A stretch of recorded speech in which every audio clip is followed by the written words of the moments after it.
அஸ்ஸலாமு அலைக்கும் friends, welcome to just for you JFU. இன்றைக்கி நம்ம சேனலில் சிம்பிளாக டேஸ்டியாக ஒரு ரெசிபி பார்க்க போகிறோம். என்னென்னு பார்த்தீங்கன்னா, நம்ம வந்து சப்பாத்திக்கெலாம் ஒரு சப்ஜி வச்சு சாப்பிட்ற மாதிரியான கேப்சிகம் ஃப்ரை. ஸோ அது எப்படி செய்யலாங்கிறத பார்க்கலாம். பிஸ்மில்லாஹ் ரஹ்மான் ரஹீம். ஸோ இப்போ வந்து ஒரு வானலில் வந்துட்டு ஒரு 2 டீஸ்பூன் அளவுக்கு ஆயில் போட்டுக்கோங்க. ஆயில் வந்து கொஞ்சம் ஹீட் ஆகட்டும். நீங்கள் வந்துட்டு வெங்காயமும் தக்காளியும் வந்துட்டு நறுக்கி வச்சுக்கோங்க. ஒரு வெங்காயம் 2 தக்காளி போல் நான் எடுத்து வச்சுருக்கிறேன்.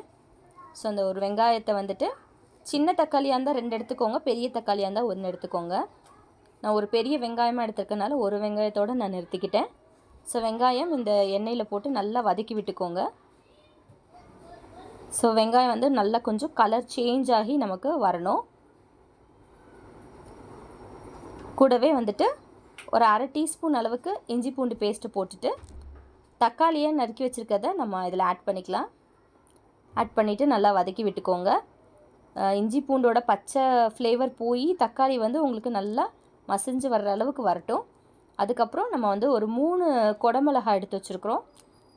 அந்த குடமிளகாவை இந்த மாதிரி நீளமாக நறுக்கி நம்ம சேர்த்துக்கலாம். நல்லா வதக்கி விட்டுக்கோங்க.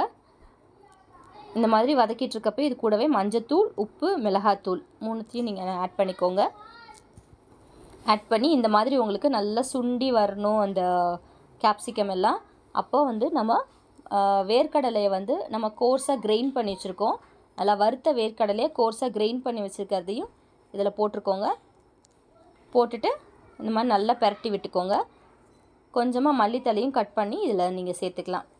சேர்த்துட்டு நல்லா பெரட்டி விட்டுட்டு உங்களுக்கு இந்த நேரத்தில் தேவைப்படுச்சுன்னா நீங்கள் பெப்பர் பவுடர் ஆட் பண்ணிக்கோங்க. அப்படி இல்லைன்னா வந்துட்டு இதோடையே நீங்கள் வந்துட்டு இந்த காரம் போதும்னா அதோடையே நாங்கள் விட்டுடலாம். ஸோ நல்லா பெரட்டி விட்டுட்டு நம்ம இதை வந்து சப்பாத்திக்கு தொட்டுக்கிட்ட ரொம்ப சூப்பராக இருக்கும்.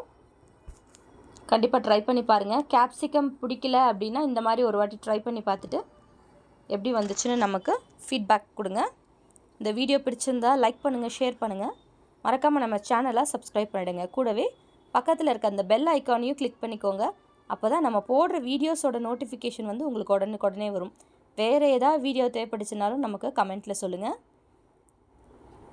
இப்போ சப்பாத்தி கூட வச்சு சாப்பிட்றதுக்கு ரொம்ப டேஸ்டியாக ஃப்ளேவர்ஃபுல்லாக இருக்கும்.